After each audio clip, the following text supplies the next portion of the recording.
আমরা আলোচনা করব। আমরা এমসিকিউ এবং শূন্যস্থান পূরণকে এসএকিউ আকারে করে নিয়েছি। আর ভিডিওটা শুরু করার আগে আমি এটা বলতে চাই যে আমাদের already physical science, life science and হিস্ট্রির নোটস লঞ্চ করা হয়ে গেছে। ভিডিওতে দেখো একটা নাম্বার আসছে, ওই নাম্বারে আমাদের সাথে যোগাযোগ করে তোমরা যারা নোটস নাওনি তারা আমাদের থেকে নোটসটা সংগ্রহ করতে পারো। তো চলো আজকে ভিডিওটা শুরু করা যাক। তো আমাদের প্রথম প্রশ্ন দেখো, বিজ্ঞানী জগদীশচন্দ্র বসু কোন কোন উদ্ভিদের সাড়া প্রদান সংক্রান্ত পরীক্ষা নিরীক্ষা করেছিলেন? লজ্জাবতী ও বন চারাল। ঠিক আছে। ট্যাকটিক চলন কাকে বলে? উদ্ভিদের সামগ্রিক চলন যখন বাহ্যিক উদ্দীপকের প্রভাবে ঘটে তখন সেইরূপ চলনকে ট্যাকটিক চলন বলে।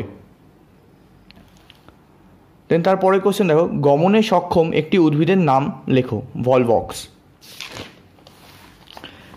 ভিডিওটা কিন্তু মাধ্যমিক পরীক্ষার জন্য খুবই গুরুত্বপূর্ণ ভিডিও, তাই জন্য আমি বলবো যে ভিডিওটাকে পজ করে তোমরা কিন্তু কোশ্চেনগুলো লিখতে পারো।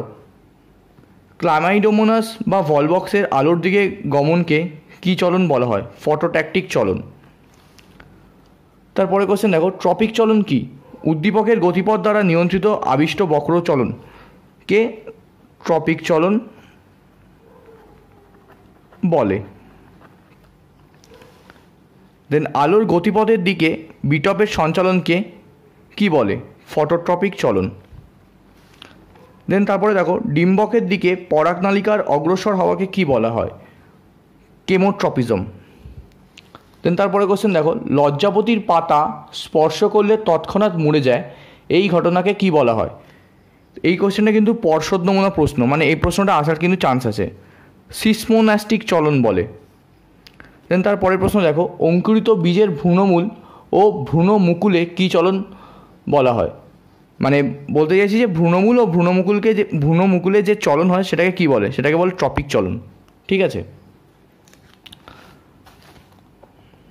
ভিডিওটা কিন্তু মাধ্যমিক পরীক্ষার্থীদের জন্য খুবই গুরুত্বপূর্ণ, এবং যদি টেস্ট পরীক্ষা হয় এই সিচুয়েশানে, এই কোভিড-19 যদি ঠিক হয়ে গেলে যদি টেস্ট পরীক্ষা হয় তাহলে কিন্তু সেটার জন্য কিন্তু খুব গুরুত্বপূর্ণ। তাই জন্য বলবো যে ভিডিওটা কিন্তু পজ করে তোমরা এই কোশ্চেনগুলো খাতা পেন নিয়ে লিখতে বসে পড়ো।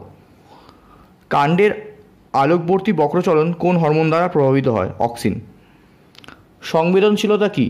যে কোনো ধরনের পরিস্থিতিতে উদ্দীপক অনুযায়ী জীবের সাড়া প্রদানের ক্ষমতাকে সংবেদনশীলতা বলে। দেন চলন কাকে বলে?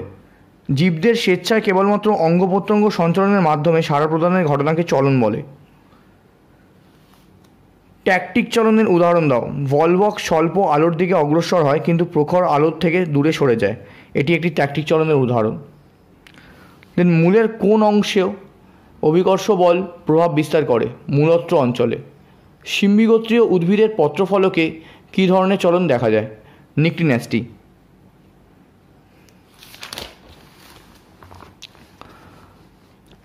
কোন উদ্ভিদ কোষে সিলিয়ারি চলন দেখা যায়? মস ও ফানের শুক্রাণুতে। উদ্ভিদের ট্যাকটিক চলনের একটি উদাহরণ দাও। ভলভক্স স্বল্প আলোর দিকে অগ্রসর হয় কিন্তু প্রখর আলো থেকে দূরে সরে যায়, এটা কিন্তু ট্যাকটিক চলনের উদাহরণ। এই কোশ্চেনটা কিন্তু অলরেডি আমরা ডিসকাস করেছি। ঠিক আছে। তো মাঝে মাঝে দেখো কোশ্চেন কিন্তু আমার রিপিটও হচ্ছে, কারণ বেশি কোশ্চেন কিন্তু এই চ্যাপ্টার থেকে তোমাদের করতে লাগবে না। দেন মূলের প্রতিকূল অভিকর্ষ বৃত্তীয় চলনের উদাহরণ দাও। সুন্দরী গাছের শ্বাসমূল। পৃথিবী থেকে আলো বিদায় নেওয়ার সঙ্গে শিরীষ পাতা মুদে যায় মানে বুঝে যায়, ইহা কী ধরনের চলন? নিক্টিন্যাস্টি। হাইড্রোট্রপিজমের উদ্দীপকটির নাম কি? জল। এরপরে কোশ্চেন দেখো, ট্রপিক চলনের আরেকটি নাম লেখো। দিক নির্ণীত চলনকেই ট্রপিক চলন বলে, মানে এটা আরেকটা নাম। ঠিক আছে। পার্চমেন্ট কাগজ কোন চলন পরীক্ষার জন্য ব্যবহৃত হয়? জিওট্রপিক। রাতের বেলা তেঁতুল পাতার মরে যাওয়ার কারণ কি? নিক্টিন্যাস্টি। ঠিক আছে। ন্যাস্টিক চলন কাকে বলে? উদ্দীপকের তীব্রতা দ্বারা নিয়ন্ত্রিত চলনকে ন্যাস্টিক চলন বলে। নিক্টিন্যাস্টি কাকে বলে? উদ্ভিদ অঙ্গের চলন যখন আলো ও উষ্ণতার উভয়ের প্রভাবে ঘটে তখন তাকে নিক্টিন্যাস্টি চলন বলে।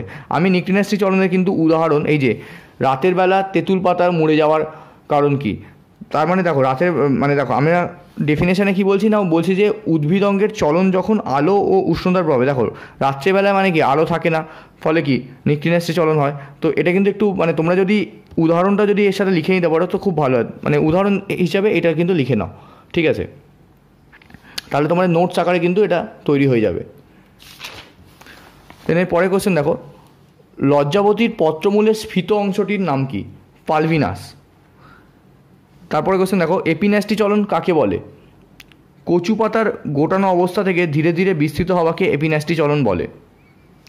দেন জিওট্রপিক চলনের উদ্দীপকের নাম লেখো। অভিকর্ষ।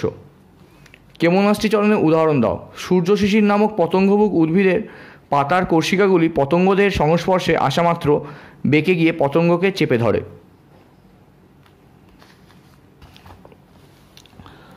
দেন এর পরে কোশ্চেন দেখো, উদ্ভিদের কোন চলন অক্সিন হরমোন দ্বারা নিয়ন্ত্রিত হয়? ট্রপিক চলন।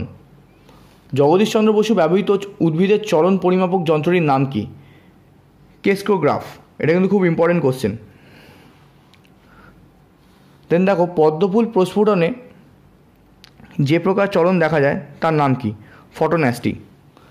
দেন ট্রপিক চলন উদ্ভিদের কোন অঞ্চলে ঘটে? বর্ধনশীল অঞ্চলে ঘটে। দেন লজ্জাবতীর পত্রমূলের স্ফীত অংশটির নাম কি? পালভিনাস। এরপরে দেখো, আভ্যন্তরীণ চলন কাকে বলে? ডায়াটম নির্দিষ্ট স্থানে সংলগ্ন আভ্যন্তরীণভাবে অঙ্গ সঞ্চালনে সক্ষম, এইরূপ চলনকে আভ্যন্তরীণ চলন বলে। ক্লোরোফর্মের সংস্পর্শে উদ্ভিদ অঙ্গের চলনকে কী প্রকার চলন বলা হয়? কেমোনাস্টি। দেন ফটোন্যাস্টিক চলনের উদাহরণ দাও। সূর্যের অবস্থান অনুযায়ী সূর্যমুখী চলন। দেন ন্যাস্টিক চলন উদ্ভিদের কোন অঙ্গে ঘটে? পরিণত অঙ্গে। কোন যন্ত্রের সাহায্যে জিওট্রপিক চলন পরীক্ষা করা যায়? ক্লিনোস্ট্যাট।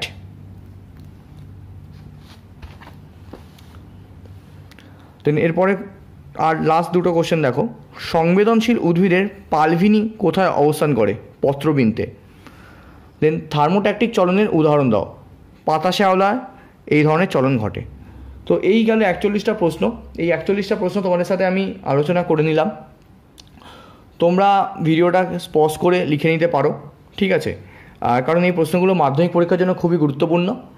সো আজকে এটুকুই রইল। আশা করি ভিডিওটা তোমাদের ভালো লেগেছে। এরপরে আমরা এই অধ্যায়েরই আরও ভিডিও নিয়ে আসবো, সেটা সাজেশন ভিডিও হতে পারে বা এসএকিউ কোশ্চেন আলোচনা করা হতে পারে, ঠিক আছে? তো আশা করি ভিডিওটা তোমাদের ভালো লেগেছে। ভিডিওটা ভালো লাগলে কমেন্ট করো, লাইক করো, শেয়ার করো এবং আমাদের চ্যানেল সাবস্ক্রাইব করো। Thank you.